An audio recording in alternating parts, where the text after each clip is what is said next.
Hello, my beautifuls. Thank you for joining us again on another Critics Collective Unpopular Opinion. I'm your girl, Iris. I have with me today Corey Marcus and the beautiful Maite. And today we're going to be discussing Sinners. Now, before we start getting down into it, I want to let you guys know this is a spoiler discussion. So if you haven't seen the movie, turn us off. Go watch the movie, and then come back. And please, please, please like, subscribe, and comment below. Share your thoughts, opinions, or if you think everything that's coming out of our mouth is bullshit, please share that with us. We love to hear it. Now to get down to the nitty-gritty. Guys, so Sinners, Michael B. Jordan. Why do you guys feel that this film was so good? Gentlemen first. We'll leave ladies for last. Go ahead. All right. I feel like it was good because as far as like black cinema is concerned, like we've been drowning in this Tubi run for I don't know how many years, and we haven't really been getting any like solid black cinema. So with this coming out, I feel this was just like a breath of fresh air because it was a good story. There was no changing characters mid-film to somebody else. Like it was just like quality cinema. The pacing was good. The story was good. The acting was phenomenal. Like I went in like I cleared my brain of like expectations because everybody was hyping it up. So when I saw it for myself, I was like, yes, this is a great movie. I think that's why it's good. Yeah. Alrighty, Maite, come on, thoughts, girl, come on. I could give you a lot of reasons why I feel like this movie was good. 3 at least. Well, I feel like for me, it's just like the way it was shot and just like you can feel, for me, as many times as I've already seen it, you can feel each time how much was put into the movie. So I feel like it's good because of the thought put out to it in the music, how it was shot, the acting, like the writing, everything. There was nothing really I can say that fell short in the film. So, in my opinion. No, that's awesome. And I have to agree with both of you guys. Of course, I don't want to repeat everything you guys say because I definitely agree that's what made the film great. But my biggest reason for why this film was so great was, of course, Michael B. Jordan. When that man done took off his shirt and you saw all that body, I was like, go ahead and make me a vampire stack. Iris the vampire. I was like, Iris the vampire. I'd have been like, come on now, come on. Okay. But I would have to agree. A lot of the shots, I have to say, the shots in this movie, like, were so good, especially toward like the climax where they had like their battle scene.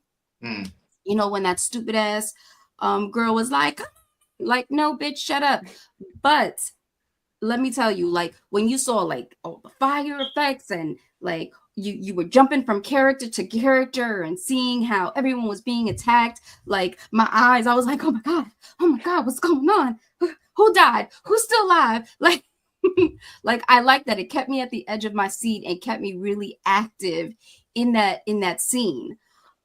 So yes, and definitely I would say like this was such a good movie, like an intro for those who may not, have much knowledge on Black cinema. Like, I think that this is such a good movie for this year.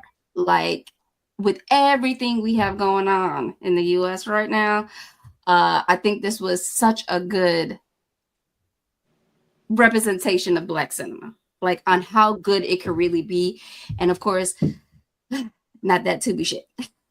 Like, I'm sorry. Like, some of it be good, but some of it be garbage that I'm just like, the fuck? This can't be the representation for all of us because, But oh god, yes, this movie I would have to say was really really good.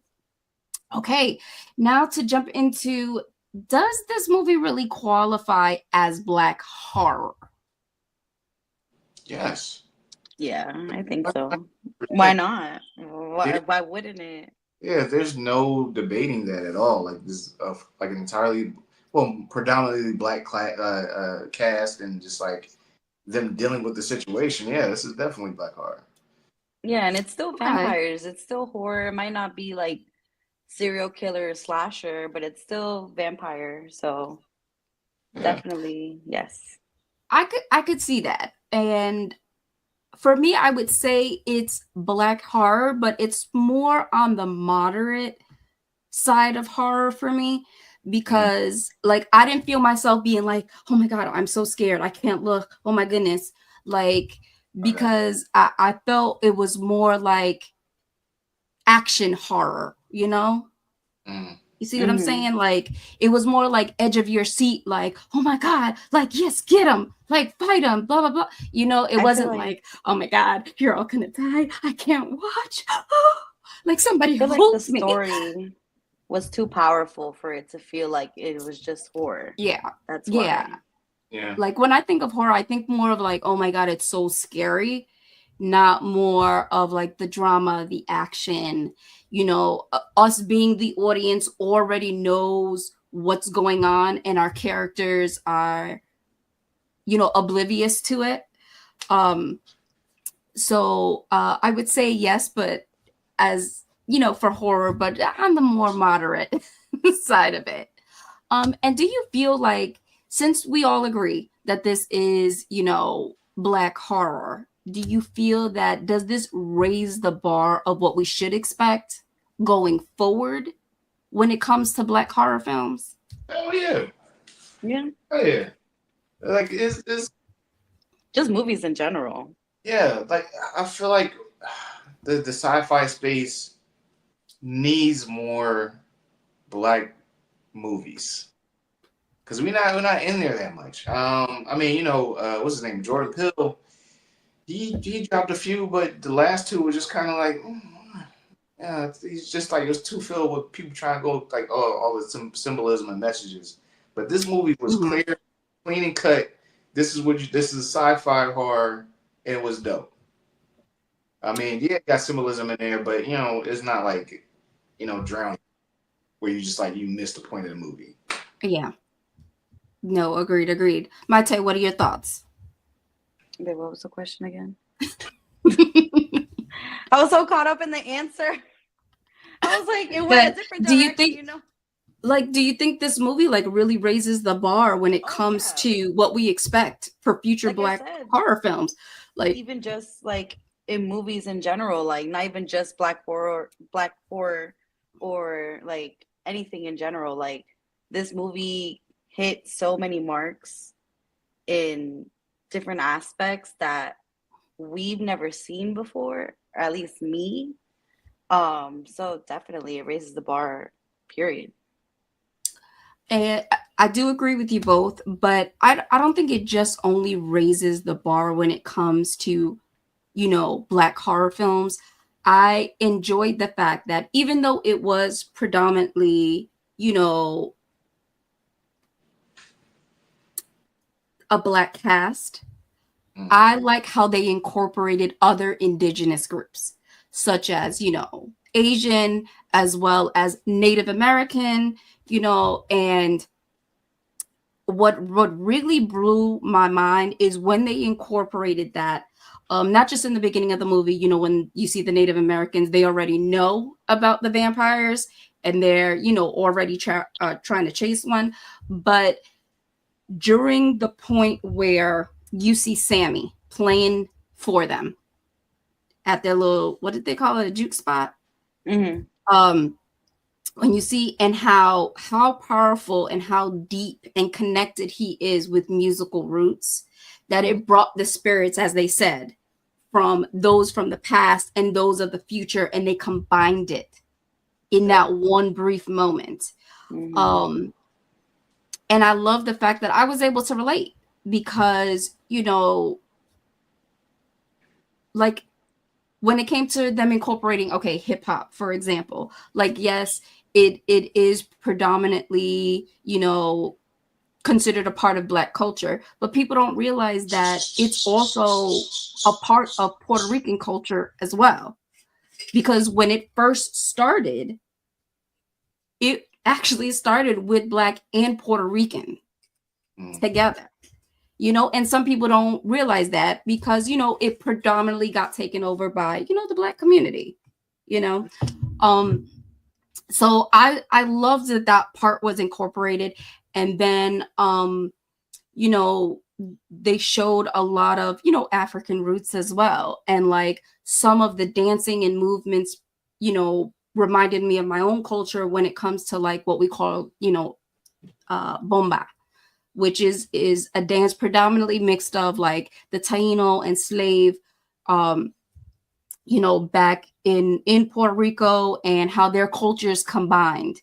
And it felt good. It felt good to kind of, you know, see some representation of my own, because usually on screen when they talk about the Hispanic community, it's predominantly Mexican. You know, it is predominantly, you know, if anyone says like, oh, Latinos, tacos, burrito, you know, like that's, and they forget, hey, there's other indigenous groups that are Latino as well. So that I really, really loved. And I loved how they incorporated Asian culture. I mean, it was very brief,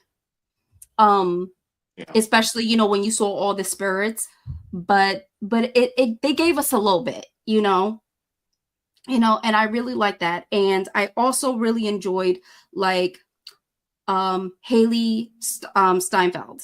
I do apologize if I'm pronouncing her last name wrong. But when you look at her, everybody's like, oh, you know, she's white, you know, but she really isn't.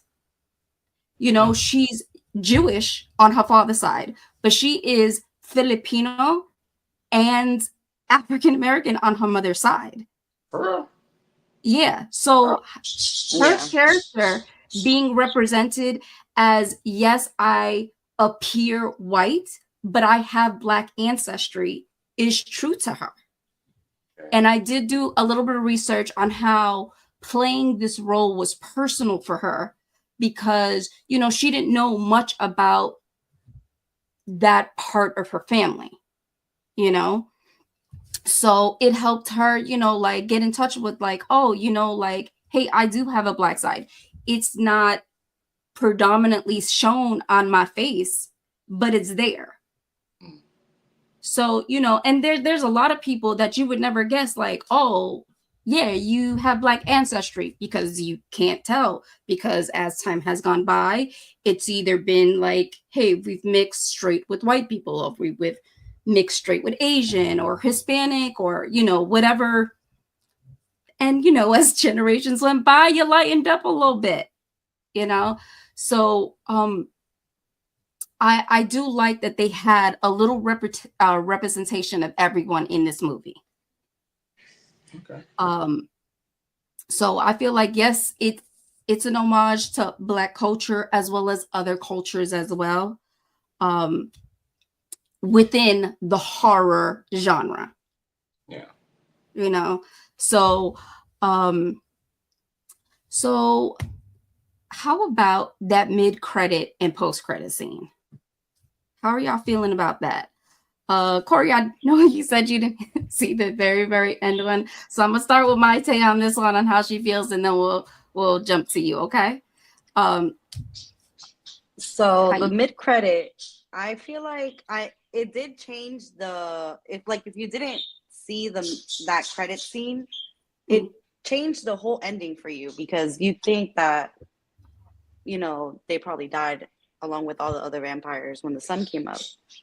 But I mean, for me, I've seen enough movies. If you don't see a dead body, they're probably not dead. So I was like, okay, hopefully we're gonna see them come back. So yes, that was really good to see. It's very satisfying. And for me, hopefully that opens the door for more movies, whether even with, when it came to the Native Americans, only seeing them for a brief period of time, like I wanted a little bit more, at least, you know, maybe if it was starting off with them fighting Remick and then Remick escaping them, and then we see Remick and everything else fall, maybe that still would have been a nicer touch just to give us a little bit more. But aside from that, like I always go off topic and then I change. I don't know if it's the ADHD. I always go from one and then I Don't worry, I'm like that too. I'll be like squirrel. But what was that? I'm trying to go back to where I was going with that. What did I say before that? You were mentioning about the indigenous people, how the Native Americans, you know, they were chasing Remick. Before that. Now you're asking about, that's my ADHD. I didn't. Corey, you remember? Because I don't be remembering every single thing that we talk. I'm like, what was the original question? Like, how did you feel about the credit? Okay, the credit scene. That's where it was. Yeah. Yes. So it gave us more to what the movie was. So it opened the door for more spin-offs, in my opinion. That's where it was going. That was the original thought. So hopefully we get spin-offs with the Native Americans and Mary and Stax post life before they meet up with Sammy again. Gotcha. And then the last credit. I feel like the last credit was just more of Sammy just because, you know, in the beginning there was a lot of symbolism that seeing it the first time when he's going into the church and, you know, his dad sees him and he's walking up towards the aisle, and then it keeps having the flashback to Remick when he attacked him, when his dad is like helping him or consoling him. Seeing that the first time, I didn't catch it. The second time, it caught my attention, but the third time, I actually really was able to analyze it. It was there was a symbolism in between that I feel like at the end of the day, that last credit scene, it just shows that Sammy chose himself versus choosing like the church or going with the vampires, or, you know, like he just chose to continue. At the end of the day, it was going to be more of what he wanted to do, his dreams, his aspirations. And I feel like it was always like teetering between the church and pursuing other stuff. So I feel like that last scene was just him choosing himself and continuing to just not really go either way. So that's just my take on the last, you know, the two credits. Got you. Corey, what do you got to say about the one mid-credit scene that you got to see before the movie ended? I mean, I didn't know there was going to be one after the credits, so I was just like, I saw that, and I was like, all right, cool, it's a good movie. I liked the mid-credit scene because you got to see him be successful at and he got, you know, he grew to an old age, and seeing those two come into the bar, like I knew it had to be somebody. I knew it had to be somebody when they was like, somebody wants to see you. And came in and it was just them, and see how they basically acclimated to the culture that's around them to fit in. And if you saw the movie, there was a scene when they were at the store with the Asian folks. He dropped 2 10. I think he gave it was 2 10s on the counter. I think it was. But then at that last scene, you see 2 $100 bills. So it also shows how finances have changed as well. But I just like, I feel like it was a solid ending. Yes, it could open up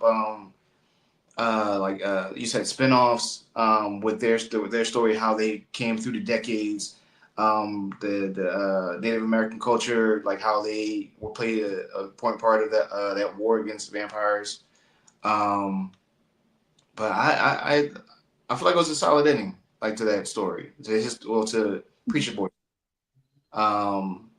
And he gave him an opportunity. He's like, hey, I can make it so you keep playing this music you want to. It's like, nah, I've had it. Like, basically, I had enough of this life. I'm good. I'm satisfied. So yeah, I didn't see the last one. I heard he was. You said he was singing or something like that, playing guitar. Yeah, he was just singing back in the church. So, yeah. All right. So just to jump in here. So in regards to the mid-credit scene, for me, I think that you see a difference in Stack and his woman. Like when they first became vampires, they were kind of just like all over the place because they were babies, you know? They're still learning the ropes. I feel like they've learned to like maneuver and like, yeah, we're vampires, but we want to survive, you know. Yes, we need to eat, but we need to do it smart. You know, we don't got to kill everybody we come in contact with. But I also thought that mid-credit scene also made me look at Sammy like, dog, like you went through a whole damn trauma. Let my bouncer come up to me after I went through some kind of trauma like that when I'm younger. He's talking about, yeah, you know, I told these, you know, 2 people that were closed, but they insist on being invited in. It's closed. No, you don't invite near motherfucker into this place. I don't give a shit what kind of money they got. No. It's like, bro, you ain't learned your lesson. Do you think he knew it was them? Like, you think a part of him knew or was hoping it was them? I don't know. And even if he did, fuck that. No. No. No. What time is it? We close. No, I don't give a shit. Yeah. Yeah. That would have been like a trigger. Like they got invited. Especially if we wake up paralyzed once a week. Like, why are you gonna? Yeah. Like, why would you take the risk? Exactly. That was really my main feeling when I saw that mid-credit post scene. I was like, come on now, Sammy. You should be the wise old man now. You still got the scar that healed across your face. Like, come on, bruh. Yeah, let him in. No, not today, bitch. The fuck? You crazy. Now that end credit scene, I thought it was just something cute that they added to the end. Yeah. I didn't really think it was 100% that necessary to the film. We already know he sings well. We already know he's got that swag when it comes to the blues. We already saw that within the middle of the film. So I don't think that very last scene was necessary to anything. Yeah. But one thing I do want to touch on is you guys mentioned a lot the indigenous people in the beginning when they were, you know, chasing after Remick. I definitely would like to see a prequel on how they were involved and that whole prequel and how it leads up to them chasing Remick to that couple's house. Should we also that I would like ask to see for a Remick prequel too? Because his history goes back far with them gold coins, a different time in a different place. And then his Irish dancing, he had to be from, he was talking about they took his land, so they had to be like Viking era when they took over like Christianity. No, that's not that era. Yeah. He had to be from way back then. Because he was like, oh, they took my land. They try to instill this religion on my people too. That's right. When they were in the water. A lot of stuff. When they were doing the oh, look who it is. Oh, look who joined us. Oh, look who it is. The Not So Super Fan Manny. Hello there, sir. Hello there. My bad, guys. They had electrical issues. Somebody was asleep on us. Get on fire. Oh my gosh. Okay. Yeah. All right, I take it back. Right in between wrestling. So, how you doing, Cor? I'm doing good. Before I forget, now these are the vampires that burn up in the sun. Yes. Correct. So, how did my man Remick make it to that house without burning up? Well, you saw the burns on him while he was running. Yeah, but he hadn't been running for a minute in the sun. Because he wasn't. The sun was setting. Huh? If you see, the sun was setting at the time he was running to the house, so they That's probably had him holed up somewhere. That's what I, I would assume. I might have to caution Or that. he was like probably hidden somewhere. Where? Yeah. He flies. No, no. This is why. You don't know. He could have been hiding in trees. He Jack, could have buried himself deep underground. You know. when he introduced into the Not scene, he underground. jumped into the scene. So he had to been flying or something. And they were kind of in the middle of nowhere. But I mean, He should have I been don't know. roasted by the time he Yeah. reached the door. He should have been gone. My bad, Well, Corey. he's I an don't older overthink that vampire, scene too. at all whatsoever. Isn't he I like didn't. he's like 1,000 years old, so I would assume it will take him It probably took a him while pretty to fast. burn. Yeah, But probably he didn't have no. the Well, he stake got stabbed in in the it, too. heart. Yeah. Yeah, That's so I That's think true. that's what also helped speed up the process for his burning. I think if he wouldn't have had the stab through the heart, maybe like Man. there's a time delay depending on the amount of damage done to his body.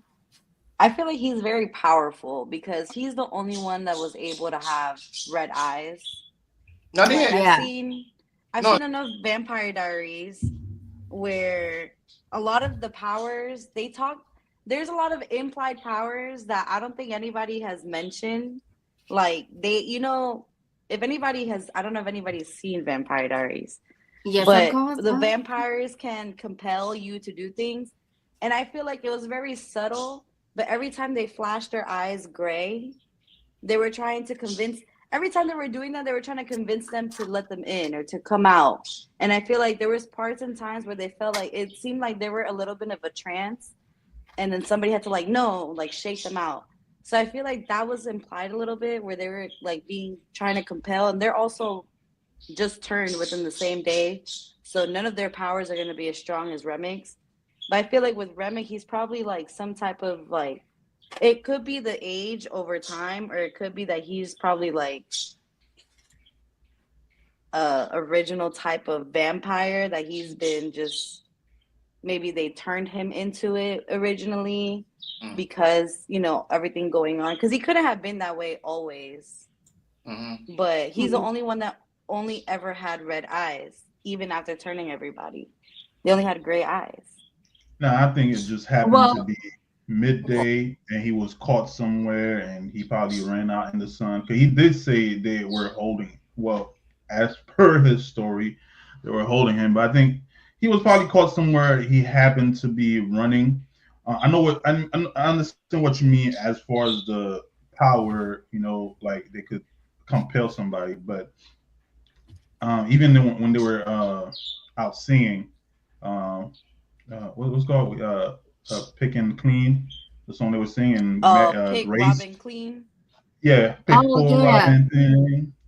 Yeah. I think they use the song to mess with people's brain, but I don't really think they have the power to compel. Because Mary, she had plenty of chance. I mean, not Mary, Grace. I don't know how far you guys are along with the discussion, but Grace, fuck her today, tomorrow, yesterday, and payday. Because goddamn. But I mean, what if she never? What was the game plan if she didn't do that? We stay inside. Let her go. We stay inside. You care? I understand. She got kids. But Remy could just leave and come back. How he survived that long. We wait till sunset. We got a game plan. We already know garlic ain't no good. We round up our guns. Hey, your kids get big. Y'all know how I already feel, man. Your kids get big. All right, it's all you. But you want to go out with your husband? Let her go out. But goddamn, why you gotta take all of us with you? Yeah. She shouldn't have sent him out in the first place. She should have stayed. Yeah, she would have got the stanky boot right away. I was like, you look like you about to do some dumb shit. Get out. Yeah. Yeah. I kind of would have pushed her ass out the door, to be honest with you, because they all have families though, so it's like she's not any different. She's a damn fool, though. Damn fool. Logically, come on. They can't come in. Obviously, you don't let them. And the whole time, they're not. Even Ramek even said they're after Sammy. Preacher yeah, they're after Sammy. So obviously, You just try to hold up until midday, and then you get a game plan. You go after Amick and his people. But damn, I would have just let her ass go out. Would they have be. I would Lawson have though? pushed her ass out, bro. With Real the clan quick. coming in the Like, morning? shut your ass up, stupid. Huh? Would they have Hey. Lawson though with the clan coming in the morning? He did say he had the Tommy gun, so they would have survived. You see how he took out all of them He by did. one. Yeah, he Now did. imagine you And give to- everybody else a Tommy gun, so ain't no Yeah. clan after that.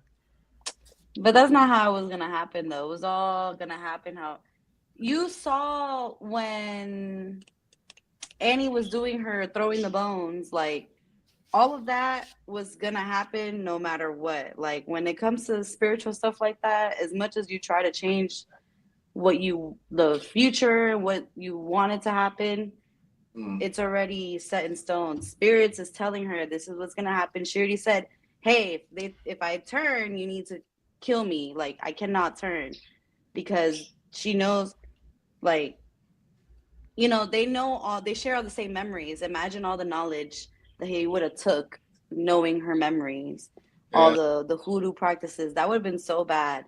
So she knew she had to die before she even turned. And then with their baby, like, oh, you know, I'll see you soon. Somebody's waiting for me. Like she already knew everything that was gonna happen. Yeah. So, and then even with the Mojo bag, like she knew that at the end of the day, like I feel like she knew he would leave Stack alive, because, you know, she kind of still instilled like the family aspect, like there's somebody waiting for me and for you, I'll see you soon. And like he always wanted his family at the end of the day. Yeah. Now, with the bag, was that the thing that was stopping Stack from? Yes. Okay, just make sure. Yeah. Because they had and I feel like with the mix of garlic also. Yeah. No, it was definitely the Mojo bag, because he's the only one that had it, and the moment he ripped it off, it was him kind of like just accepting his fate, knowing what he was gonna do with the clan, and he wanted to die. He had nothing left for him, and he died, like, and his brother is gone. He's a vampire. Like it's either join his brother, same fate, or just be with his family. So much they could have done with that. And to be honest, it made sense. I feel like the baby was protecting them the whole time, low key, because I feel like when it comes to stuff like that, you know, he acts, and the fact that he acts like, you know, all the magic you do, why couldn't it help our baby? Like, and unfortunately, there's times like that. There's times where there's miracles that kids survive really weird illnesses. And there's times that they don't, as much as you try, even with magic and stuff. And I feel like I noticed it, and I'm, as much as it's on my TikTok and everything, I haven't seen a single person talk about this. So I don't know if I'm the only person that noticed it. But like when he goes to the grave, and it's multiple times, there's a twinkling noise, like a little chime. And there's little like particles of light that fly. And I feel like that's, for me, the way I took it is the protection, either the magic, but I feel like it's also was symbolized with their deceased baby or their spiritual baby, because it was always like a sweet little twinkle, and then it's like you see little particles, and it would only be around Smoke and Annie, like protecting them. Like I don't know if it was her power protecting, like that was it, but it also, every time she touched the Mojo bag, you hear the same sound. Even when he took it off, like you hear nothing anymore. So I feel like they put like emphasis on that too. It's very, very, very subtle, but you see it. You hear the little slight, even when she like when she re-blesses it, you hear it too. So you got some good ass hearing, because I ain't hear shit. Yeah. I've seen it 3 times. I've been paying attention to a lot of detail. I don't recall that. But I also feel like with that bag, I think that the magic protects against supernatural evil. The baby died of natural causes. So I think the magic works against supernatural evil, not the natural order of life. I got you. Yeah. You know, I can think agree with that. that's why she was like, I don't know, like, because it wasn't a vampire, it wasn't something evil coming after it. Your child had, you know, SIDS natural, or was it was natural. You know, God was like, no, this child is, you know, it's the child's time, unfortunately, and it is what it is, you know. And I think that's why the bag only worked against when it came to like the vampires and stuff like that. Just it was supernatural, and that's the whole point. Magic against magic, technically. Yeah. You know? So, and I think even though he pulled that bag off, when he got shot, I don't think it would have mattered because it was a natural occurrence. And even though it went straight through, and technically if he would have put pressure on it and, you know, went somewhere to get himself taken care of, he would have survived. But like you mentioned, he had nothing left. So he was like, you know, I'd rather be with my family, you know. And I think, like you had said, she had already seen what was going to happen. That's why she said, we have someone waiting on the other side, and they're waiting for you too. So she already knew what was up. Like, I'm going to die, you're going to die, but we're going to get to be with our child. You know, our souls will not get stuck like theirs. I don't know. I don't quite agree with that. I think she just probably just gave up at that point. Because it literally, because I think both her and him at that point, she was sad about the loss of the child, and knowing that she might die, she just like, you know, if I die, stab me in the heart. Because again, she's a hoodoo priestess. She had plenty of arsenal to defend herself, you know. And even though Grace fucked it up for everybody, fuck her again today, tomorrow. Well, she had it at her shack. She wasn't at her shack. Yeah, but she they had garlic. They had garlic. They had plenty of stuff. They ate the garlic. Yeah, but they had plenty of stuff to. She could have made more of that holy water she did with the garlic.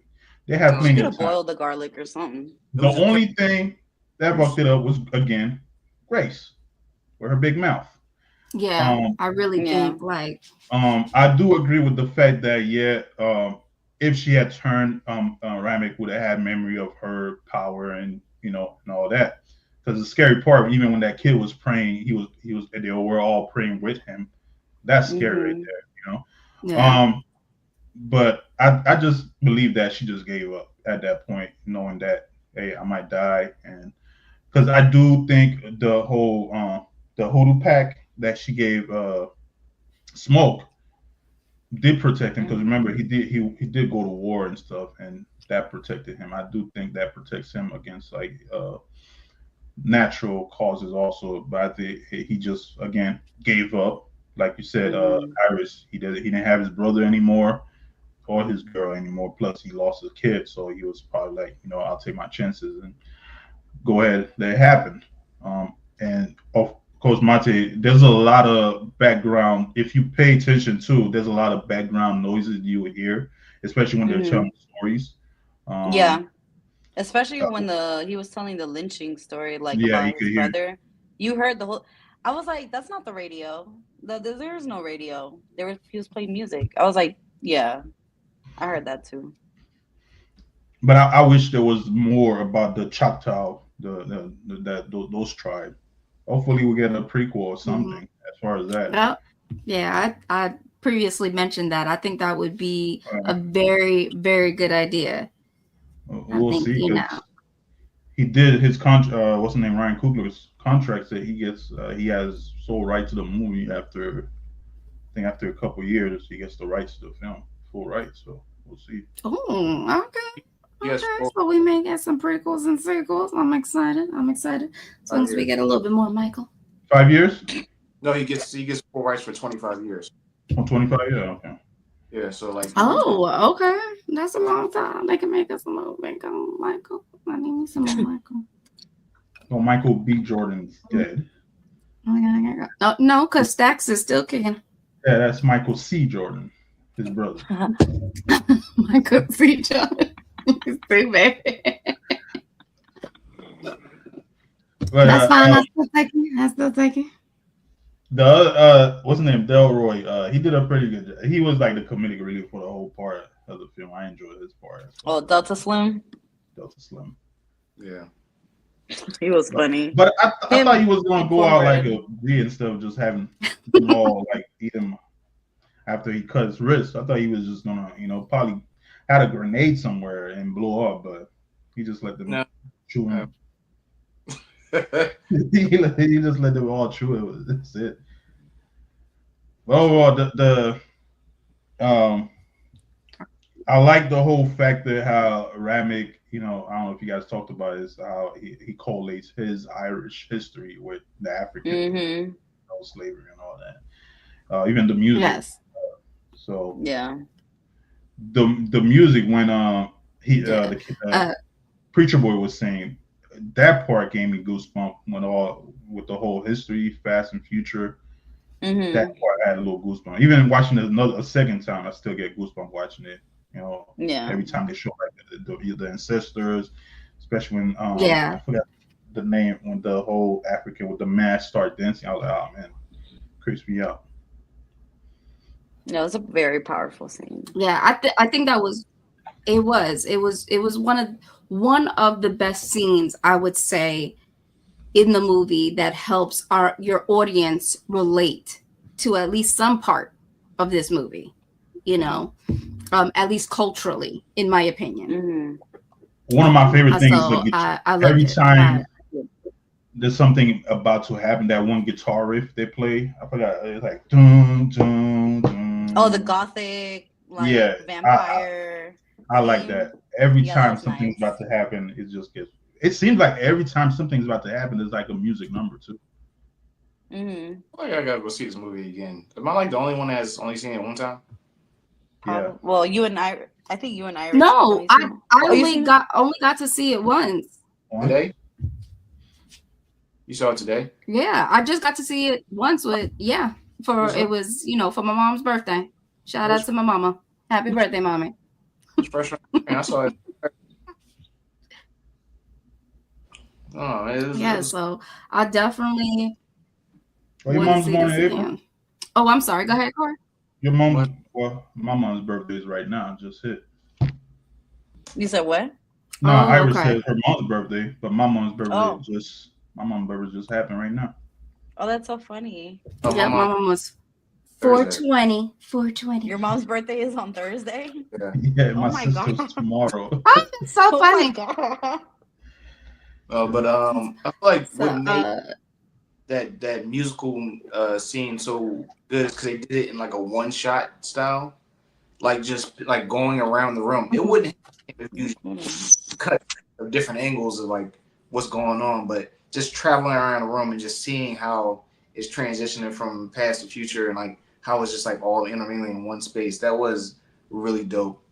I'm kind of curious like what made him think about that when like it came to filming this, like where that line. I don't know. Even in the beginning, some of the camera transitions were pretty good. Yeah, like when Smoke he went to the grocery store, and when they switch from the daughter going to the mom, and you see the mom, they're telling the store in the background. The daughter goes to the other store, talk to the mom, and the camera don't even switch. It just takes the mom and walks back, watches walking, and catches the other guy that got shot in the ass arguing, and pretty good camera transition. That scene actually also shows because it's like the husband and the daughter were in one store, and then across, and that was like in the black side, and then on the white side the mom was over there. And I feel like it, like even that scene, the daughter going from one store to the other, it showed the transition of like them being a bridge to both, in between both communities, not just the blacks but also whites too, and them still wanting to be more with the black side than the white side. But then also Grace fucks it up. Like Bo looked like he was down the whole time from the jump, like until she was like, no, go, let's go, like we weren't part of this, like this isn't what we signed up for, like versus just like writing it out and just helping like everybody would. She was Yoko. She was just like, no, let's go. making him leave, and he even questioned it like, no, we should stay.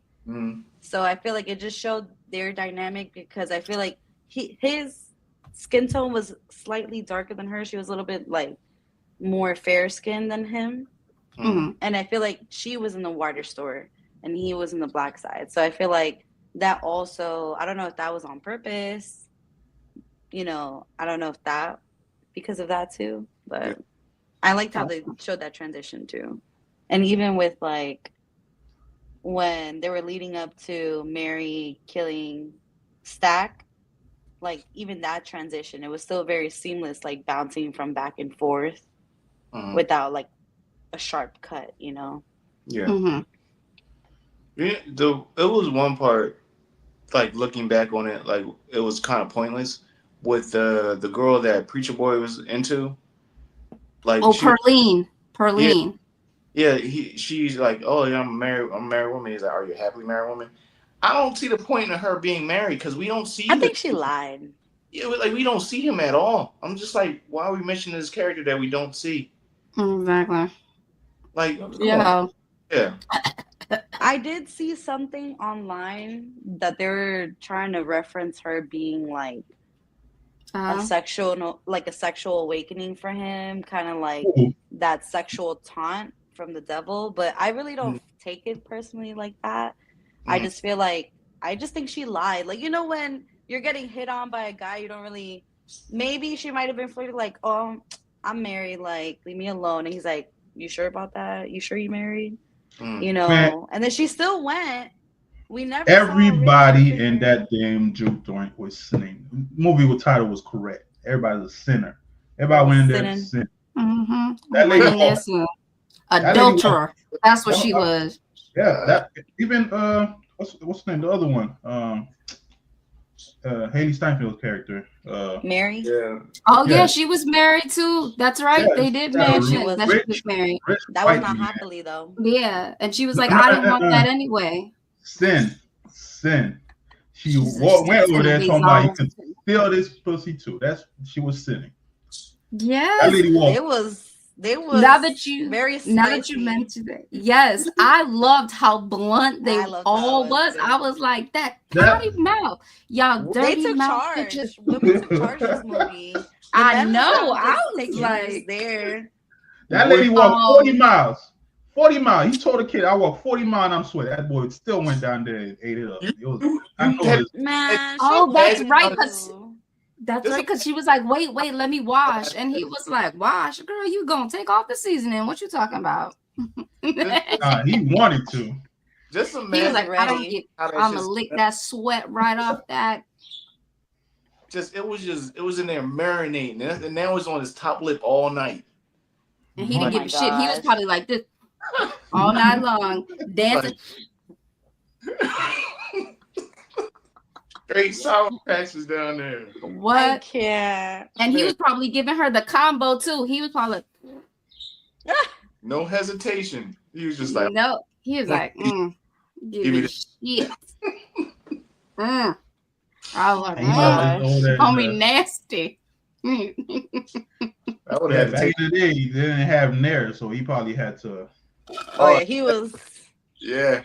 Navigating through the jungle. But that's okay. He a preacher son. He know what it's like to part the Red Sea. He be all right.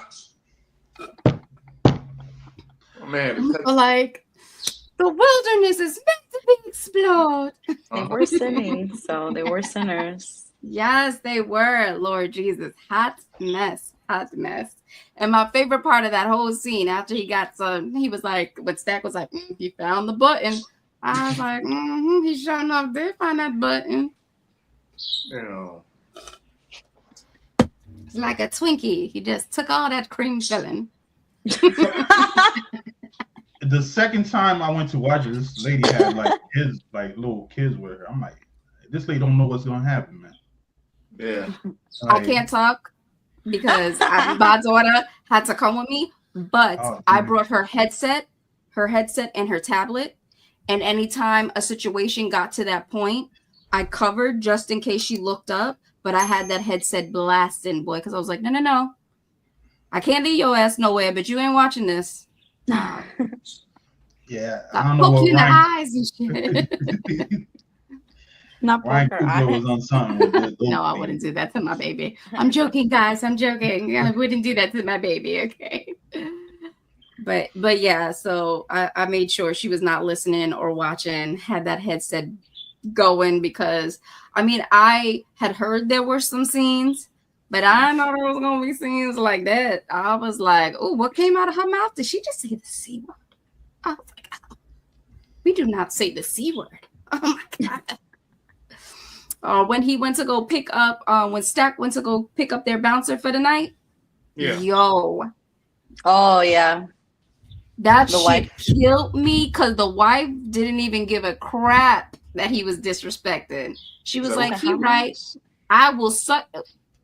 Go and get that money. Go and get that money. And baby, I was like, she nasty. That's why she pregnant. I wonder what happened to her. I wonder what happened with the daughter, with the store. Like, what? She yeah. okay. You think so? She probably, yeah, because technically, I would assume that the businesses would stay to her. Yeah, the businesses would go to her.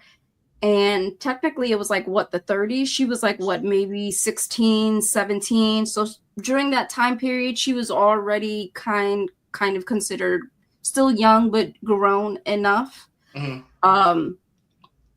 So I would assume, and with the way the movie like ended at that part where he killed all the clan and then died, I'm assuming he died himself there, you know.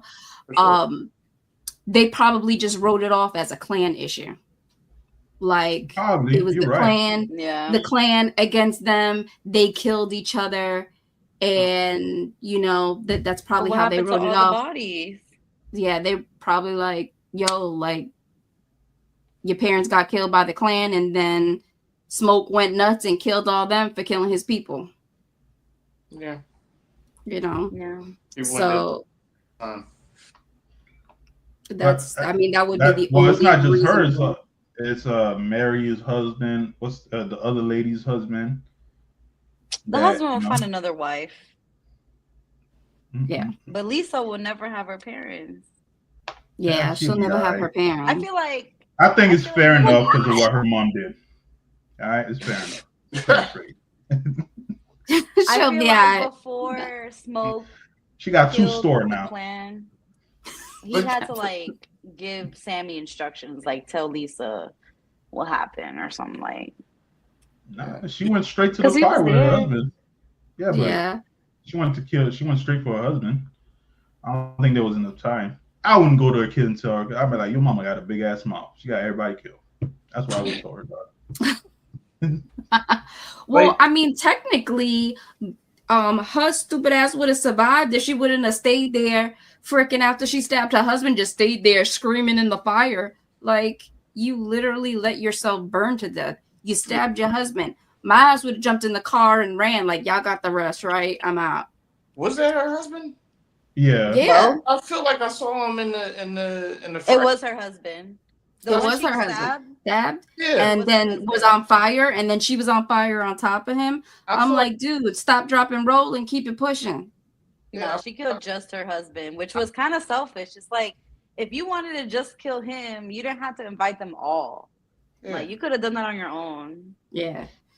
That was selfish. She could have invited just Bo. She could have said, Bo, come on in. She said, come all. And that's the only thing I didn't agree with as far as like the story part. I believe Ryan Coogler just did it to keep the story moving forward. Because probably got, what do we do with the vampire? Probably, like you said, Mate, they probably, if or never, they probably never thought of, hey, let's give the vampire powers to, get in people's mind. And probably got stuck there. But the thing is, she kind of had to do that because she kept asking, or they kept asking Smoke, what are you going to do? He's like, wait, I'm thinking of a game plan. I'm thinking, hold on. He was, being in war, you have PTSD, you have trauma. You can tell with his mannerisms, he was like shaking, dealing with what he was dealing with, Stag dying and him coming back to life, all this vampire shit. It's so overwhelming to him. And then being from like in World War II or I, whatever war he was in, Like, he couldn't think of a game plan. He's a soldier. Like, he couldn't think of a well thought out thing. Like, at that point, she was just like, fuck it. Like, that's how I saw it. Because, like, they kept asking, what are you going to do? What are we going to do? He's just like, he's frozen. He's stuck. He's like, I'm just thinking. No patient would have helped. I ain't all that. I honestly think it's when they grabbed her, they should have just knocked her ass out. As soon as she started screaming, like, pop, shut the hell up. And they would have been fine. Like, let me think. Is she all right? Yeah, just cold caca, then her shit.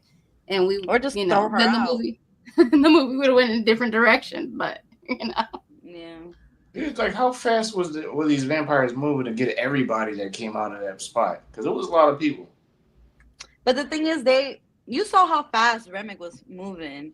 And when he got to Mary, he got her instantly. I think he just flew. Yeah, he just flew, but I feel like he bit her on the back. But he had a whole crowd of people, a few people to go with. But a lot of them, remember, if Pauline walked, we only saw like about 6 cars. Even though some of them came in groups, some of them probably walked. Those are the easy ones. They stopped the other cars on the way, or they probably fucked with the cars while they were in the club, before they even left. They should have never kicked everybody out in the first place. Yeah. I mean, at that point, they didn't know what was going on. They could have kept the party going. Like, my brother's dead in the back. They had everybody a whole keep upstairs. partying. They had it in the room. Yeah. But I know you guys talked about one thing, I would love to see a prequel about Remick and how he became a vampire. You know, I know he became a vampire when around the time the British were colonizing Ireland. Was it that? Okay. Yeah. So that would I would love to see that, his background story. Even though he was kind of a dick about the whole thing, how he was going about it, but I kind of sympathize with the guy. You know, it's fucked up world. Yeah. I think the most hated character was Grace. I mean, I kind of liked Remick more than her, because I was like, yo, stupid ass bitch.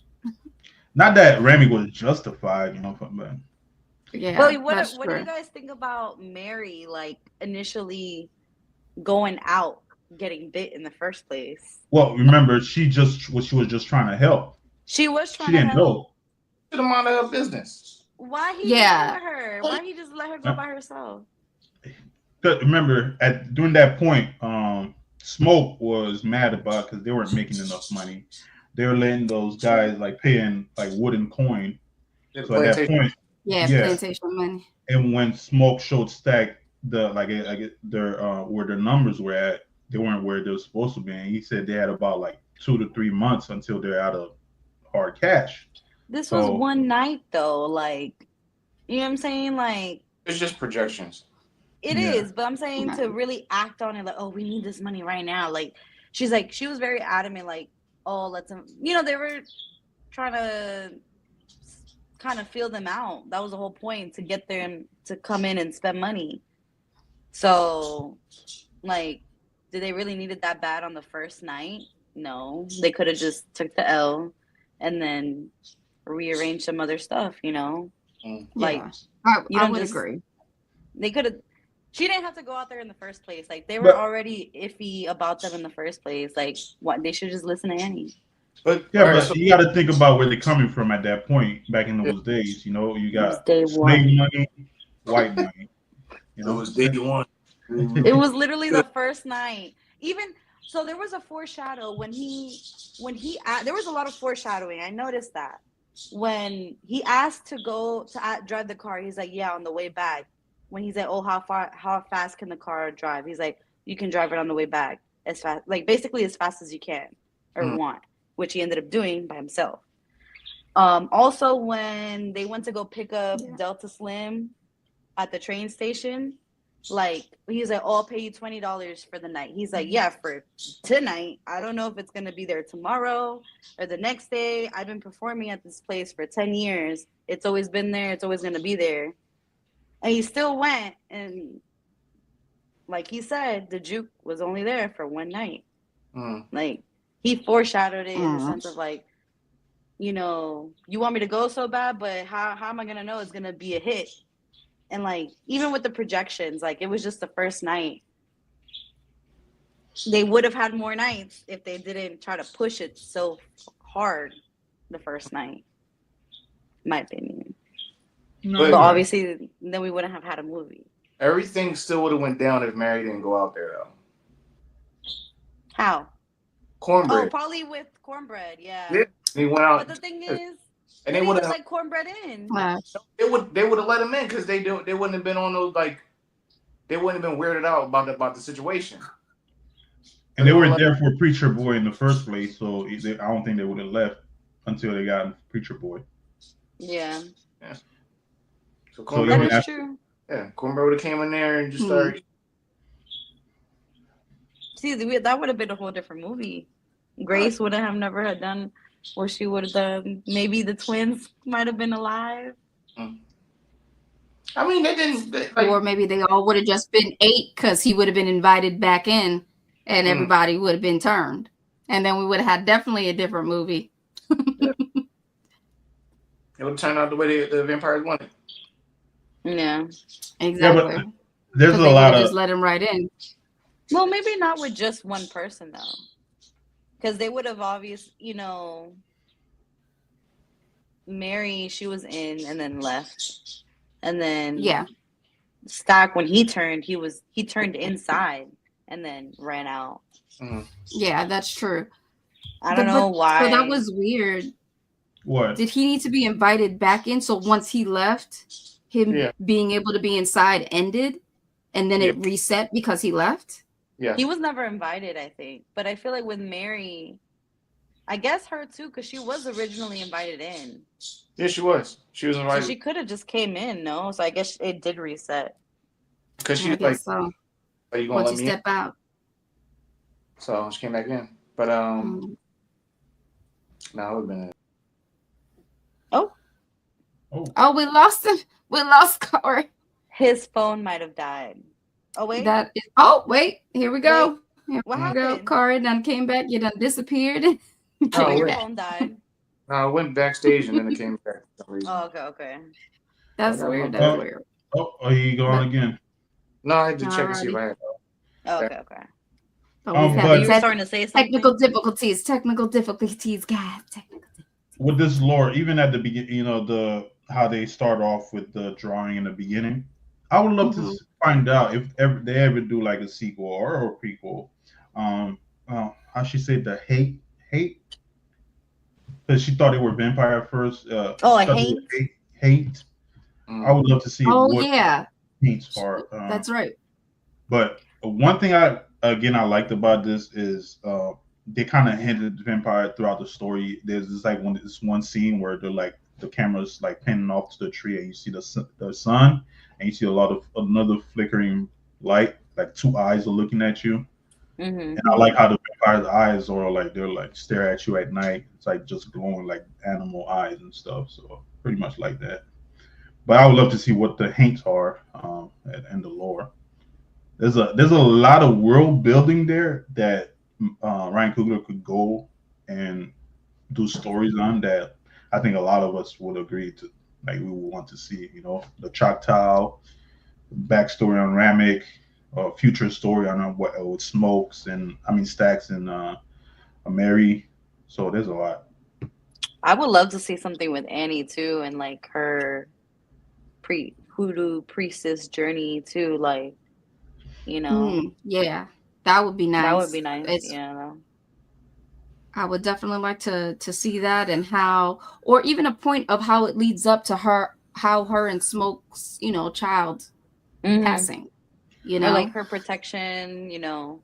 I feel like even that could be done with, you know, if they do like a prequel of like Smoke and Stack, their time during the war and the Chicago and the gang stuff, and like they can also hint of how her protection played into that too.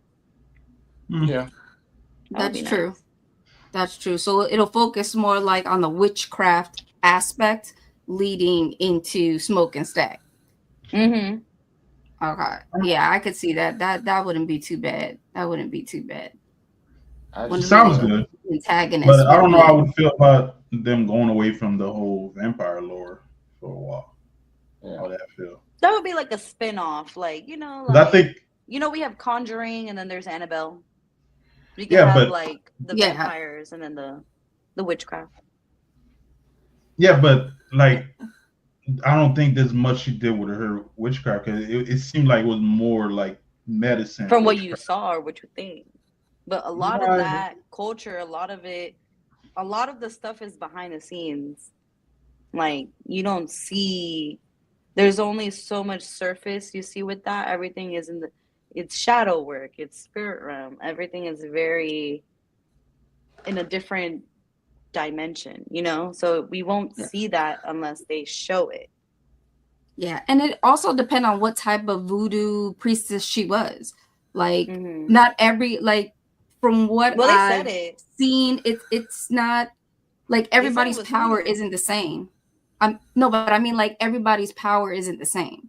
Like, you could be in voodoo, but you could be a seer. Like, hey, I'm clairvoyant, you know, or you know, it could be voodoo and you have the power to, you know, move shit with your mind, you know, being, you know, what is it, telekinetic. So I guess it depends on what type of power she had. And she was probably someone who could, you know, read, you know, her little thingies when she threw them. And she was an herbalist. She was able to make potions, and that was the extent of her power. But I mean, if they do a storyline incorporating her and how she, you know, how she grows up and connects with Smoke and Stack, and how her family lineage is, you know, they could probably incorporate, hey, what her mom could do. And like you mentioned, the Haints, like she thought original, that's what it was, but no, it ended up being a vampire. Maybe they could do a storyline where her family had a run-in with Haints that is probably similar to a vampire, and that's why she was a little unsure. So yeah, because she did mention Haint a lot, and then she did, you know, give a little backstory into her family lineage, like, oh, everything my grandmother taught me. So I feel like they give us enough to work with for other films, even with the Choctaw, the Native Americans. Like, it was very subtle. It wasn't too much. It was maybe like 2-3 minutes worth of screen time. Like, it's enough where we can get a little bit of another movie from it or something. Yeah, because even in the beginning, she said every culture dealt with them differently. Like when we were doing the exposition, like every culture has a way to deal with those creatures, and sometimes music invites them in. So a lot of well, we'll see. Depending on how the movie does, he'll probably make an announcement if we're getting a sequel or not. But right now, it looks like it's projecting to do great in the box office. So it may. Hopefully, we'll see. I mean, if it continues doing as well as it's doing, we may get a prequel or a sequel or something, you know. And I wouldn't be mad at it. Are you moving on to us right now? You said what? No, I'm sorry. He's moving on to the X-Files reboot right now. Oh yeah, I did hear about that. Oh, okay. So, be a couple years. Of course. It's okay. I'll wait. I would have been fine with a Netflix series or something. That would have worked out. Nah, I feel like it's too. To be in a series is gonna bring it. I feel like, not that I think a series changes something, but I feel like it's so powerful. Like, it's gonna be maybe, I wouldn't say hard, but it is, you know, whatever next project does come from this, it's gonna be like hard to top. I'm sorry, but but I feel like he could do it. It's not impossible. I feel like if anybody could do it, Ryan Coogler can do it. But and I think it's gonna take time for sure. Yeah, right, and if he is doing the X-File, thing as of right now, then at least that gives him time to be like, all right, I'm dealing with X-Files, but then I could start piecing together something and he can do, you know, rewrites and stuff like that with his team to really perfect it. Because I feel like the more time he'll have on it, the way that'll help contribute to giving us something that's either just as good or better in connection with Sinners, you know. So I'm hoping, I'm keeping my fingers crossed, knocking on that wood, because and I hope Michael survived. I'm just saying. I'm just hoping Michael survived. Is he working on? Huh? I see why you went to watch the movie Iris. Sinner. Oh, Mrs. Michael B. Jordan. Yeah.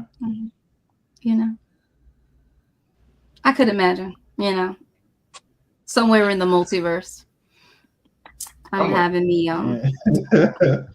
little Michael B. Jordans out there. It's like, you know, somewhere in the multiverse. Yeah, I just want to know how old boy survived in sun so long. That's it. Oh, the old dude? No, the Remy, wasn't it Remy? Yes, Remy. I'm trying. I want to know how he survived in sun so long. That's it. Because until I know, I'm calling shenanigans. You're talking about his initial scene? My theory was they were probably hunting for him. He was either held or was in a hideout somewhere, and they caught him, and he ran out, and he got lucky. He ran out when the sun was setting, and that's what happened. I think they were hunting him down, and he was in a hideout somewhere, and they caught him, and he ran out. And since he's probably like thousands of years old, that's why he was able to survive in the sun for so long. Mind you, yes, he did burn in the sun, but remember, he got stabbed in the heart, and he was out there talking for a while. Because even though when he got stabbed, the other ones were already all burnt up, but he was still like, you know. Yeah, it took him a while to die, even with all of that. The fire was like forever, and then it was like this big surge into the sky. Yeah, you can see him like, plus the way he transitioned from like his nails getting longer, so you know he's probably a powerful vampire. So I would love to see the vampire that turned him, how old they are and how powerful they are. I saw you too, Corey. I think, like I said, my theory is he was hiding out somewhere, and they caught him, and he ran, and because he looked like he was all torn up, like his shirt. Like I feel like he had to have been in their little like carriages. They had like a little enclosed carriage. He could have just easily escaped. They didn't arrive that far after, or that like they literally arrived right after him. Because they only had enough time to hide, and they were right there. And which means the sun was setting. Yeah, he was probably in their little carriage, escaped, and then, you know, was starting to burn up. Got to the house quick, right at the nick of time. That's true. That's probably what it was. But Corey's like, nah, that's some bullshit. I call bullshit. Fuck that. That's what I say. Like, nah. He's or again, it's just like the whole Grace situation. It was just one of those plot lines they just put in there just to keep the story moving. And they were like, you know what? Let them figure out. There's probably a guy out there named Corey. He's going to bother and it's going to give him problems. So they just. But I feel like he sounds a little like distorted when he's talking to the people when he first gets to the house, to Bert and Joan's house. So I feel like he was just probably trying to come up with the story, and like, or maybe he was saying what happened. I don't know. He was saying, you got to pick out what he was saying when he was talking to them. And well, his story was a lie. It was. I don't know. He was lying to get in the house. And I think he killed a baby, though. Because I saw a baby. Baby? A cradle. Yeah, because remember, they were in the baby's room in the cradle. Like, I think he turned the dad and and ate the baby. I'm glad they didn't show that because I would have been freaking devastated. I was like, that's a baby. Yeah, I'm surprised nobody noticed that. There was like a cradle right there. Yeah. There's a lot of, like, I know you said that earlier, there's a lot of hints to death in this movie. Like, even at the beginning, and you see it at the end, when Preacher Boy arrives to the church, there's like a guy just sitting behind him on a pale horse. You know, on the carriage, he's wearing all white, and there was a pale horse, and he's just right behind him, and he's there. Like when he's entering the church. Yeah. Mm-hmm. Oh yeah. There's one detail they did was when they started drooling. Yeah. When they started like because they're hungry. That was a cool little detail. Yeah. I tell you, hey, what's her name? Mary and Stack, they was nasty. She was like, "You want some?" I was like, "Oh, you nasty." He's about to drink all of that. So I was like, "Oh, you nasty." She's giving him that hot tub. I was like, "Oh, yeah, nasty." Y'all was about to give. Oh, y'all nasty. You think that was? You think that was real spit? Oh no, I doubt that they did something like that for real. She's a married woman. It's definitely not CGI. It's just yeah. How do you know? That's some good ass CGI then. I don't want to think about it. I mean, even with how attractive I find Michael B. Jordan, I could not do something like that to like, here, let me just spit in your mouth real quick. Like, ew, no. Like, just like kissing is one thing, but like just letting it drip, like, no, that's a little bit. That's a little bit too much. That's a little bit too much. Come on now. Right, you gonna let somebody's just Michael B. Jordan, right? If he was like, yo, spit in my mouth, you ain't spit in his mouth? No. You wouldn't spit in his mouth? No, no, that's fucking nasty. Like, I don't give a fuck how fine you are. That's nasty. Stop. I'm like, the heck? I'm like, no. The side eye. Stop. You know what? All right, I'll do it. No, it's not. No, that was not a stop. It was a no, stop. The fuck? No, that's no. I'm so sorry. That's a little bit too much. No, yeah. Like, I think it was CGI though. I don't think it was real. It could be like, you know, those little like they have blood packets. It could be like a drool packet. That came right from her lips. Yeah, that's a little much though. Like, that's a little much compared to the preacher boy eating that thing from 40 miles. Yeah. The seasoning. Yeah. Wow. Extra seasoning. I don't know. Yeah. Because, you know, they want no AC up in there. Too. She was dancing and she was sweaty. They was all sweating.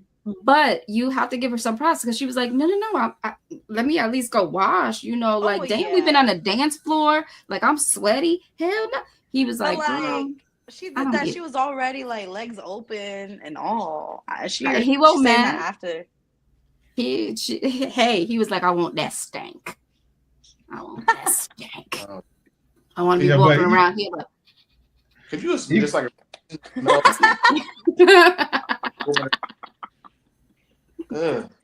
But even her song too was kind of eerie. The Pale Moon, that was yeah. I liked it, but it was very like a little like that's another musical sequence to talk about too. Like it was dark because you know he's beating up the guy, which that guy had to be dead. Like there was no way he was surviving that. And then also like that also led up to like, you know, I just felt like it was kind of with Sammy's music, it was positive.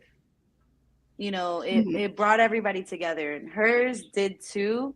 But then there was also so much negative happening in the back, also with the guy getting beat up, and then Stack getting killed by Mary. Like all of that was happening during her song.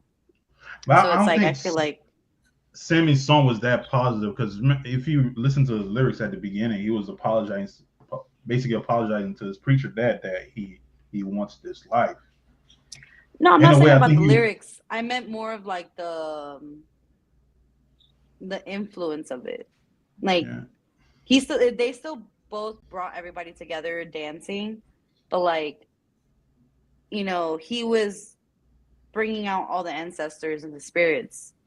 So like the energy was different. Her energy didn't bring any spirits, but it just brought, I wouldn't say brought, it was just in the midst of all this other chaos going on. And it also tuned out everything, because if they were having just somebody play on the pianos, they would have heard that guy getting beat the fuck up. They would have heard Stack and Mary getting it on, because you can hear Preacher Boy getting it on with Pauline through, if you get a little close enough. So I feel like, you know, everybody was really into that song. So I feel like it was just showing into like the energy that was brewing in that moment. I feel it. I'm not gonna lie, with everything that was going on, it actually, her song didn't keep me distracted from all the chaos that was going on. So I'm not gonna lie, I didn't really pay attention to the lyrics to notice any connection or symbolism in it, because there was just so much different negative situations happening that I was so enthralled by, like, oh my God, this man is being beat. This one, his face is slit open so much. And then like, oh my God, his brother's freaking, you know, getting mutilated in the next room, that it all of those different scenes pulled me away of really listening to the lyrics of her song, because I was like, damn, there's a lot going on right now. So yeah, that was a lot of craziness. But anyway, guys, do we have any other key points to mention? Because I mean, we are going into an hour and a half. I mean, if there's any more specifics that you guys have before we call it a night, speak now, forever hold your peace. Nah, I don't think I have. I think we talked about almost everything. Yes, we did.